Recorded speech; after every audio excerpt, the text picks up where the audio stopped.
Hey coders, welcome to Coding with NJ. We are embarking on a journey to learn Laravel by implementing a full-stack e-commerce website in Laravel. We will also learn Livewire as a kind of JavaScript framework, and for styling we will be using SASS. Now since this series is going to be a mix of tutorial plus implementation, therefore we are going to make the flow of this series project-driven.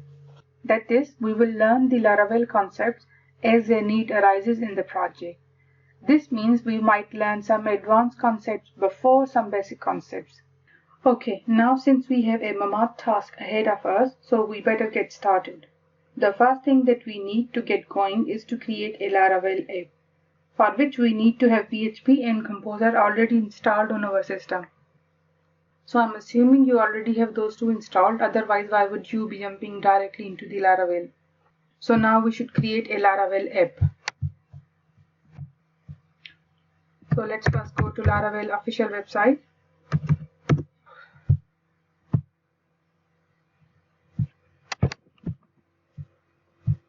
And in the installation,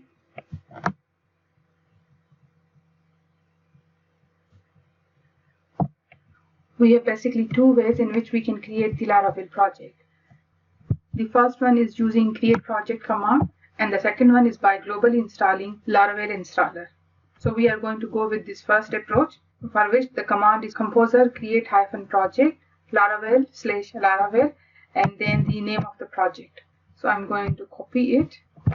Let's open command prompt, and over here I'm going to paste the command. Now let's change the name of the project. Let's make it eLara. Now this is going to take a little while to create this project.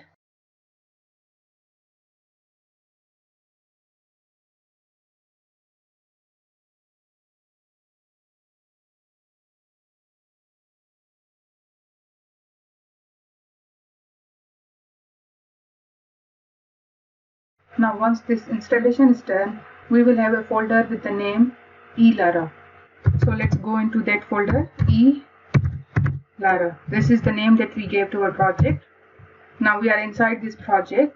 Now I'm going to open my code editor by using code and then this period, which means open the code editor in this current folder. Hit enter. Okay, so this is the basic structure that we will get in our fresh Laravel app. We will explore this default structure as the need arises in our project, but for the time being, let's start our web server. For that, let's open the terminal window. And in the terminal window, we have to execute the command that will start the web development server provided with this Laravel project. Now to execute any kind of commands in Laravel, there comes a built-in command line interface with the Laravel project. And to execute any of those commands that come with that built-in command interface, we have to write PHP artisan, because that command line interface is called PHP artisan. And then after that, we can write any command that we are interested in. So before we start the command, let's write list and see the list of all the commands that come with this interface. Let's expand it.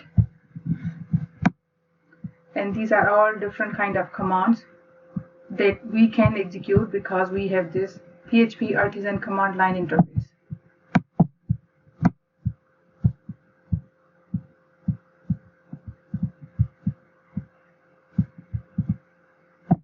So we are using Laravel framework 9.48, and as the usage, you write command, then options and arguments if there are any.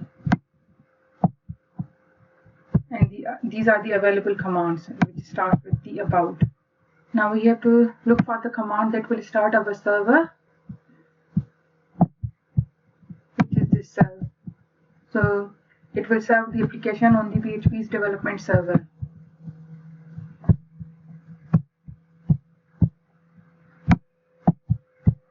So we have to write PHP artisan and serve. Now if I hit enter over here, the web development server will start on localhost with port number 8000. Now since at that port another application of Laravel is already running, so I'm going to attach a flag with this command.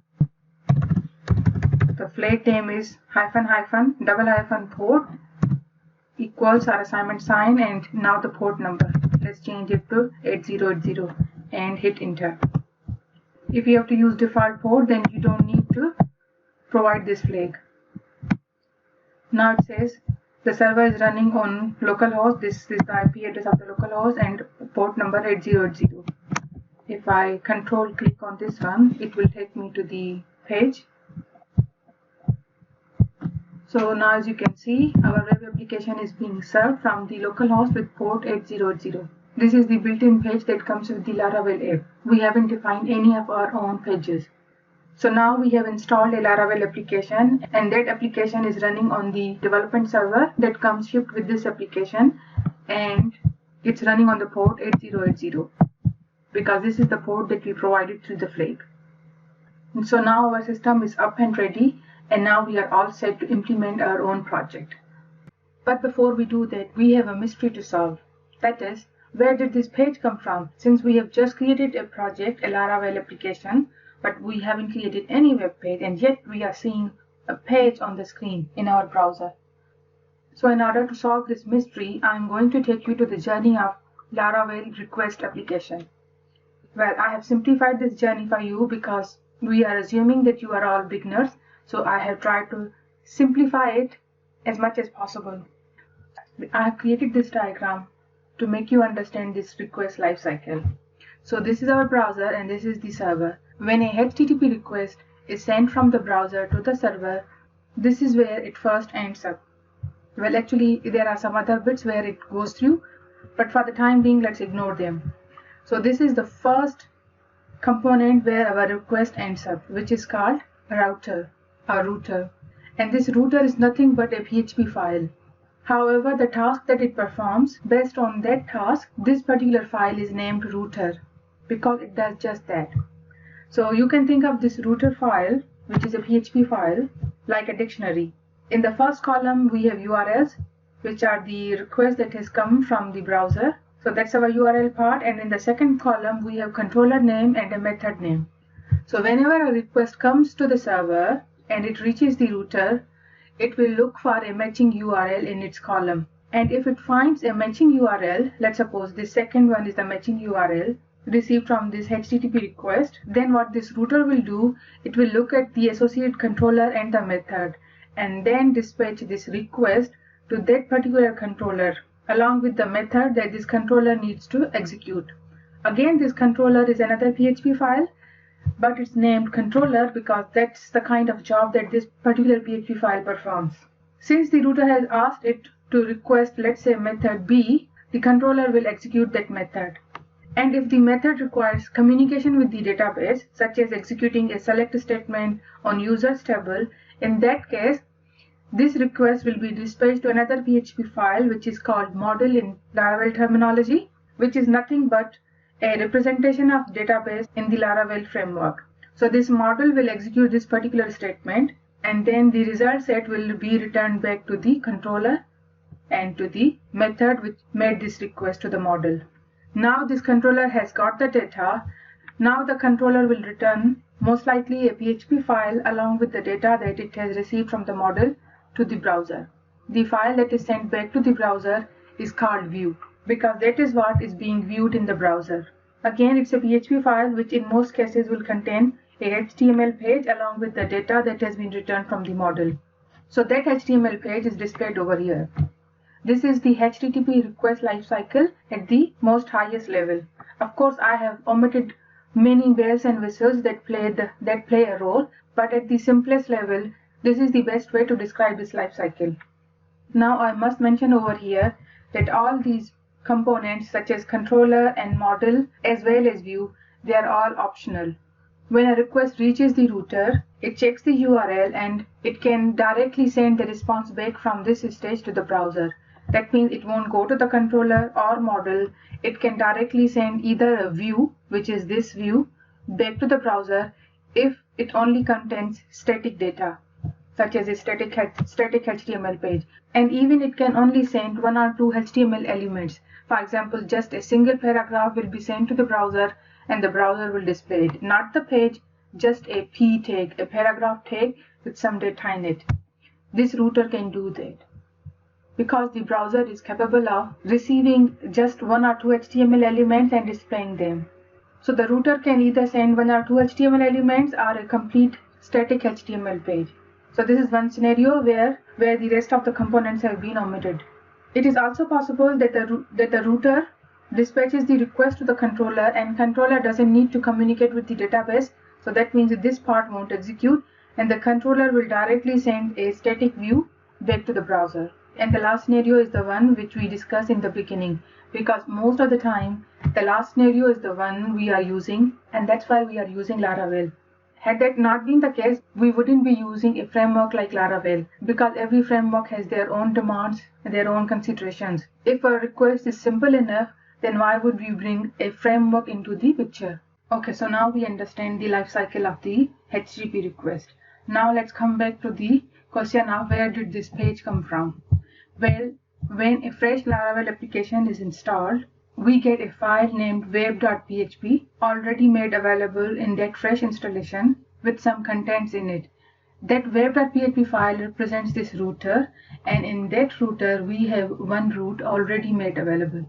So let's go back to our code editor and try to find where this web.php file is. So we are currently in the root folder of our project, which is elara, and in this root folder we have certain directories and some files already made available in fresh installation of Laravel. In these folders or in these directories we have one particular folder named routes. If we click on it, we have some files already made available, and one of them is web.php. So all the files in this routes folder represent some kind of routes, and this web.php represents all the routes which are associated with HTTP requests, the requests that come from the browser. If you are interested in looking for those routes which are related to the HTTP request, web.php file is the one we are looking for, and which is available in the routes folder. So let's click on web.php and let's have a look at its contents. So currently we can see we have only one route made available. Now let's try to understand what does these two lines of code say. So this route is actually a facade, and this get is one of the methods defined in this facade. The facade is actually a design pattern in which a complicated functionality is hidden behind few simple methods. So if a user wants to use that functionality and we don't have any facade available, in that case we have to understand the complicated way of using that functionality. In order to make life easier for the developers, that complicated functionality is hidden behind a curtain, and that curtain is called route, which consists of few simple methods. When you want to use this functionality, you ask the curtain to execute certain function, and that curtain or that facade will behind the scenes execute that complicated functionality for us. So that's what a facade is. So a route is a facade, and to be certain that this route is actually a facade, if we go up, as you can see, we are using this route facade. This namespace confirms this route is a facade. Now over here we are using get method of this route facade, and this get method is nothing but HTTP request method. And as we know, there are 5 HTTP methods: get, post, put, fetch, delete, and I think there is 6th one, option as well. Now the contents of this get method is actually 2 parameters. The first one represents URL of the dictionary that we mentioned. So this is first part, URL, and this slash means the home page. We are at the home page of any website, and if that is the URL, that means just the domain name and no path. So if this is the URL that has been received in the form of HTTP request, then this is what should happen or execute. So over here we have a function, a callback function. We can have a callback function over here, or a controller name and the method name that needs to be executed in that controller. Since there is no controller name or method name over here, we have a function, a callback function, which is over here basically an anonymous function, and the contents of this function is that it's returning a view with the name welcome. So the fact this welcome is inside this view function, that makes this welcome file a view file. That means it's going to contain probably HTML data that is going to be displayed in the browser. So now the route says if the request that has been received represents the domain name, then this is the view file that needs to be returned back to the browser. And where is this welcome file defined? So because this is a view, let's close this route folder and let's go to another folder, resources. So in resources we have a folder named CSS, JavaScript and views, because these are all assets. So that's why they are inside the resources folder. So in resources folder we put the assets of our web application. So let's click on views folder, and over here we have one file, welcome.blade.php. So if our file is view, we have to append the extension .blade.php. Let's ignore what the blade is for the time being. Just remember that if we want any file to represent a view, then we have to attach this .blade.php to it. Now let's click on this welcome.blade.php, and as you can see, this is a HTML file with a lot of contents in it, and these are the contents that we are currently seeing over here. Just to verify, I'm going to delete everything in this welcome.blade.php file and create an empty HTML page with welcome to Laravel Project, beginner friendly. Let's make it a h1 element, refresh it, and as you can see, everything is gone and we have just a web page with just one element, h1 element. So now we have resolved this mystery. Where was that page coming from? So by default, when a fresh application is installed, we already have one route in our web.php file which represents the domain name, and when that domain name is hit, we are returned a view with the file name welcome.blade.php, and we were seeing the contents of that welcome.blade.php, which we currently changed to this h1 element. Okay, so now we are almost ready to discuss our actual project that we are going to implement. But before that, let me just show you in the project hierarchy where we will find our model files and controller files. So we have already figured out if any file needs to act as a view, it needs to have a extension called blade.php, and we have to store that file in the views folder, which is inside the resources folder. Okay, now if we are interested in making any HTML file a model file, then we have to store it. Let's go to F folder, and this F folder contains many folders. One of them is models folder. So if we store any file over here, it's by default going to act as a model file, and currently we have just one file named user.php in our models folder. And so this is where we keep our models. Now let's go to our HTTP folder, and in HTTP folder we have two folders, controllers and middleware. So if we are interested in creating a file which is going to act as a controller for us, then we will store that file in this controllers folder. So now it's settled that if we want to make any PHP file a controller, oh yes, in the controller file, any file that is going to act as a controller must extend the base controller as well. So if you want to make any PHP file a controller file, then we have to store it in the controllers folder, which is inside the HTTP folder and which is inside the F folder. So these are three components. The fourth one was the web.php file, which represents the router, and that is going to be present in the root directory. And if the routes are HTTP routes, then web.php file is the one we are interested in. Now we are ready to start looking into the intricacies of our own project that we want to implement. And when it comes to implementing project, this project contains both front end as well as the admin side. So the admin side is one we are starting with, because whatever we display over here or enter into the tables over here, such as these categories, these are the categories that are being displayed over here. So for example, if I remove this, let's say boys category, now we don't have any boys category. Now let's go to our front end This is where the users will come, the customers will come for the shopping.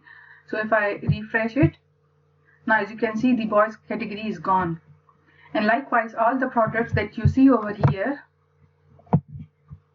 or here in the women's category or in other categories, they have also been inserted to the admin panel. So if you go to products, so these are all the products in the women's categories. So if we don't have any data over here, we won't be able to see any data in the customer facing front end of this project or this application. That's why we are going to start off with the admin panel. And this is the landing page of our backend or the admin side. If you notice, currently an admin named John Doe is logged in, and this is his dashboard. Now this is a fairly simple dashboard where we have menu on the left side, and if I click on the category, you can see all the categories in this area. Likewise, if I click on the products, again this area changes. The rest of the information or the layout remains the same. If I click on view, again this area changes its contents. However, rest of the contents remain same. So that means this part is same for all of our pages in the admin side. So we have to make sure that we don't end up repeating this code in all of our pages.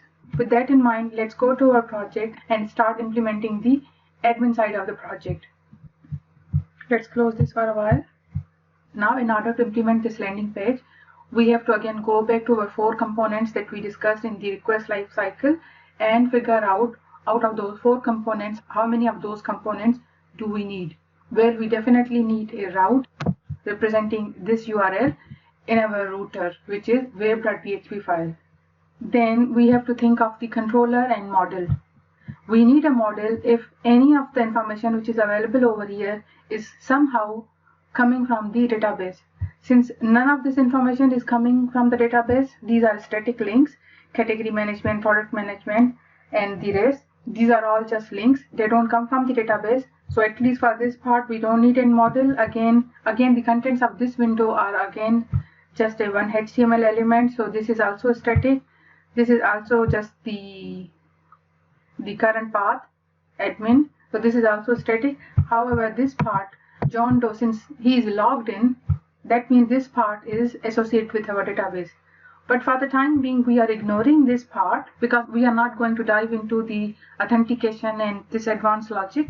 So we will make this static as well for the time being. And likewise, this icon is again, this is a font awesome icon. Even though if we click on it, it's going to log the user out. But for the time being, this is also going to be a static link. So everything is static. That means we don't need a model for this page. Neither do we need a controller. So let's go to our code editor and create a view for this page, as well as add the route to this page in the router file or web.php file. Now let's go to our views folder, which is in resources folder.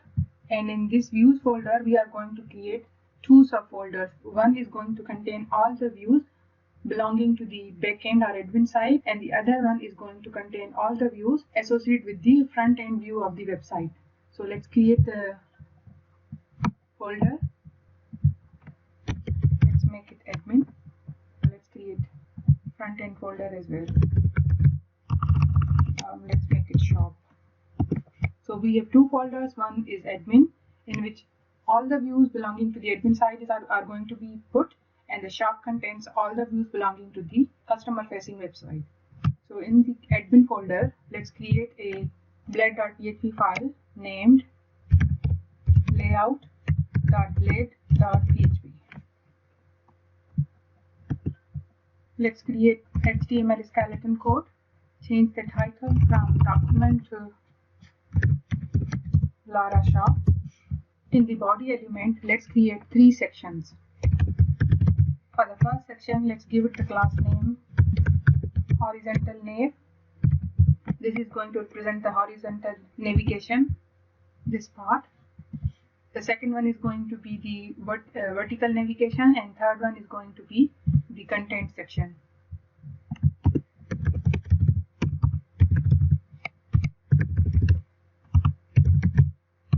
The vertical nav, and the third one is going to be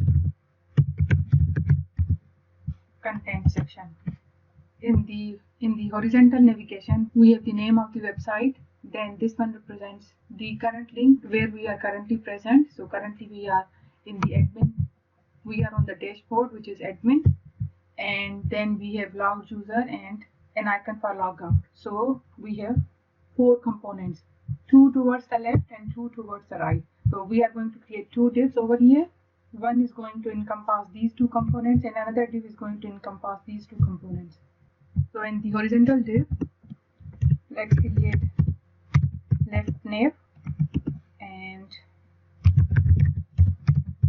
right nav. In the left nav, we have h2 Lara shaft dashboard and one paragraph which is going to contain the current page on which the admin is currently working. So for the time being, let's manually put something in it. Later on we will make it dynamic as well. Then we have to work on the right nav, which contains the logged user and the logout icon. So this is our right nav. Let's put a paragraph for the logged admin, and for the second one where we are going to insert the logout icon, let's put it inside a paragraph as well. Logout icon is going to be there, and since this logout icon is going to come from font awesome, so let's go and grab its link and insert it in the head of this HTML. Font awesome. So I'm going to use the link for one of its kits in my HTML page. If you like, you can use the CDN link of font awesome as well. So let me sign in.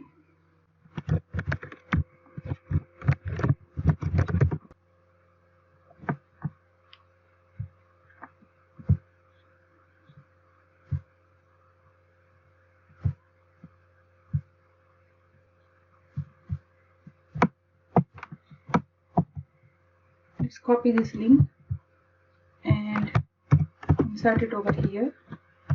Now let's go and look for the logout icon.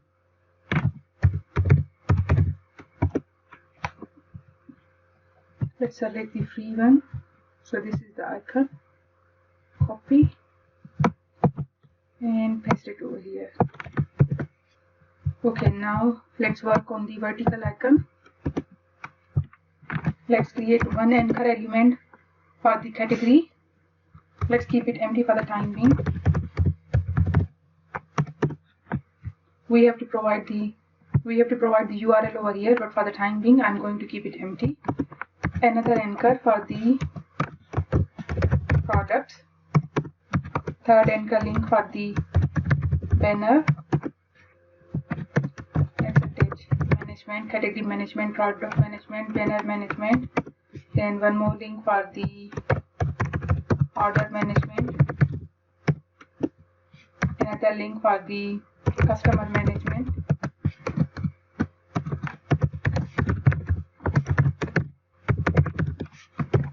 And so on. Currently there is no link provided over here. We will get to this part later as well. Let's move on to the content section. This content section currently just contains one HTML element. This is the content section. So this is our HTML for the time being. So we are done with our view. Now let's go and provide a route for this view in our router, which is web.php file. So this is our web.php file. Now let's create a route. So route, this is going to be a get link as well, a get route as well, because we are simply requesting the page. We are not sending any data along with this request to the server. So it's a simple get request. Now over here we have to provide the URL. In particular, not the complete URL, just the path that comes after the domain name.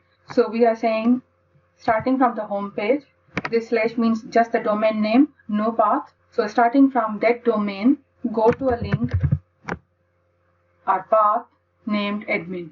So this is our path. Now over here, we are either supposed to provide a controller or a callback function. Since we don't have any controller for this view as well, so let's create a callback function and return view named Now we have to provide the name of the PHP file in this view function. So whatever name you provide over here, this view function is going to assume that that file is present in this views folder directly.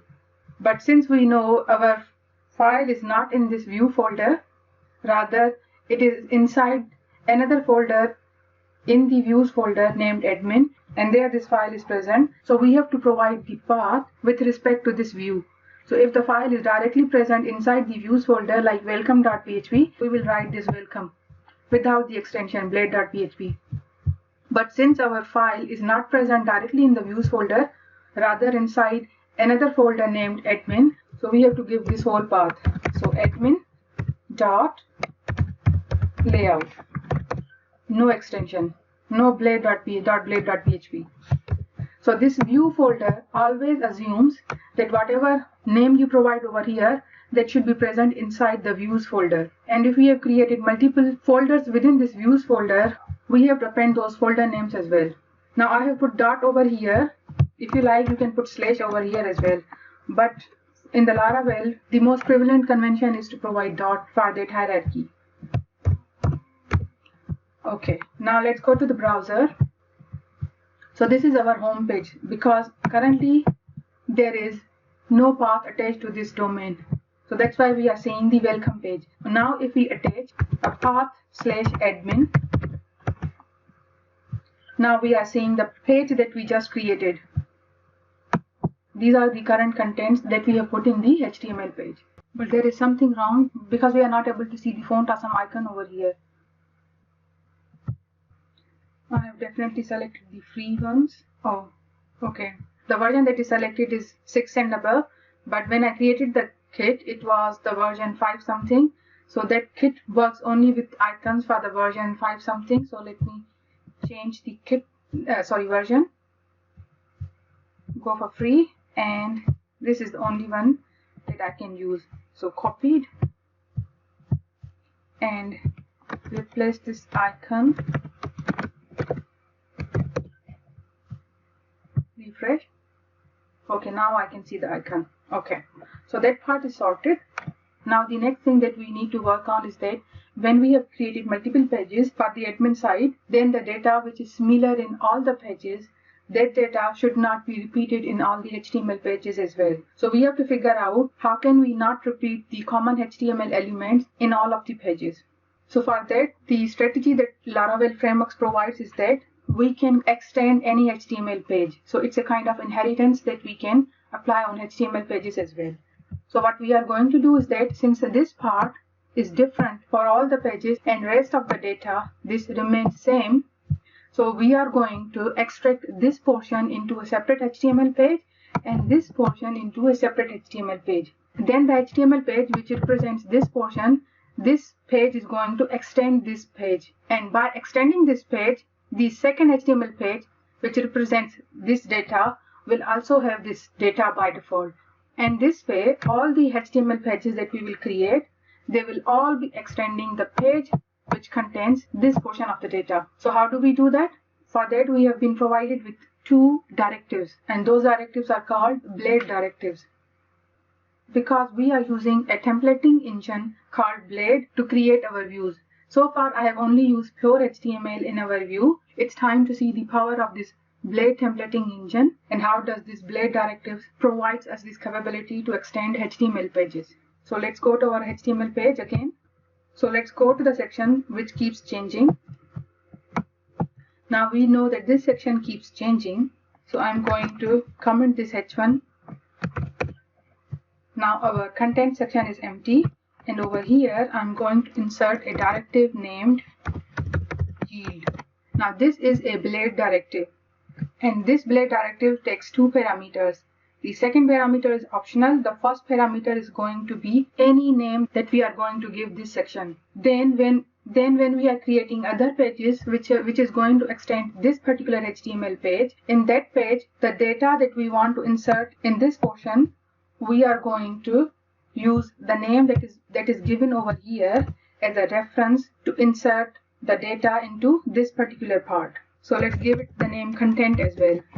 Now this content name is different than this class name for this section. This is HTML way of giving a class name to any of HTML elements. However, this content is the name that we are going to give this yield directive. Using this name, we can reference this area from any HTML page which extends our this layout.blade.php page. Okay, the second part is optional, but for the time being, let me put something. I'm going to put a string as a second parameter. Let me put welcome to admin dashboard. Save and refresh. Now, since we are directly using the layout page, so its yield section has inserted this text into this area. Welcome to admin dashboard.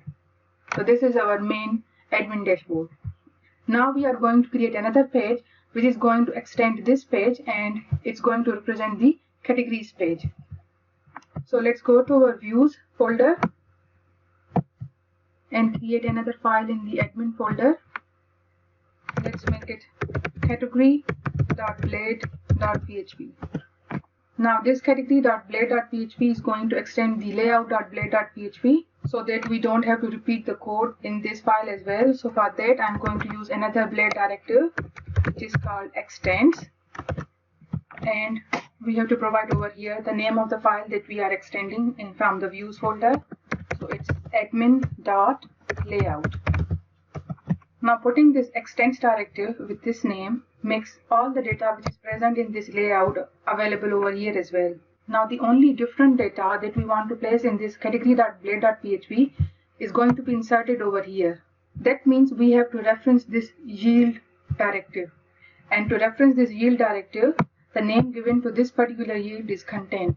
So in order to insert the data into the yield section, we are going to use another directive named section, which is section with the ending end section tag as well. So this is start of the section, this is end of the section. Over here we have to provide the name which we have provided in the yield. So the name that we have given in the yield is content. So let's give the same name, content, and over here insert a h1. This is category page. Now in order to display this category page, we have to associate a route with this page in our web.php file. So I'm going to copy this route. So we are using the same get method, and the path is going to be /admin/category. So when this is the path, then we should be returned a view which is admin.category.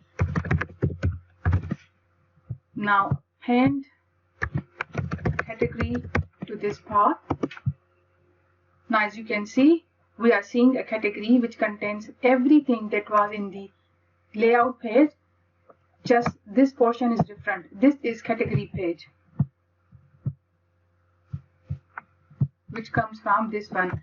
If we put another paragraph over here with some random text, okay, now let's go and refresh the category page again. Refresh. Now as you can see, we can see the text as well, the random text as well. So we have learned how to extend HTML pages using Blade directives. Blade is a templating engine using which we can create our HTML pages that have a capability beyond simple HTML tags. And the examples of those capabilities we saw in the form of directives that we use. In order to extend HTML pages, we use a particular Blade directive @extends, and then in one of the pages we created a kind of slot and gave a particular name to that slot using the @yield directive. And then the other pages which were extending this particular page, in that page, in order to insert data into that particular slot, we use two Blade directives, @section and @end section. The name given to that @section directive must be the same that we have given in the yield directive. And then within the @section and @end section, whatever we insert is going to be inserted into that yield slot. So in this way, we are able to extend HTML pages in a seamless way, and we are able to practice a software principle called DRY. Do not repeat yourself. So this way, Even though two different pages have common data, this particular part, yet we have not repeated this data in these two different pages. We have created this data in one page, and the rest of the pages are extending these pages. Now there is a lot of work that still needs to be done over here, such as styling these HTML pages and these links. Currently they don't go anywhere as well, so we have to sort this out as well. But let's call it a day for today. The rest is going to be continued in the upcoming videos. If you think you have learned something from this video, don't forget to give me thumbs up and subscribe, comment and share it with your friends. Thank you so much.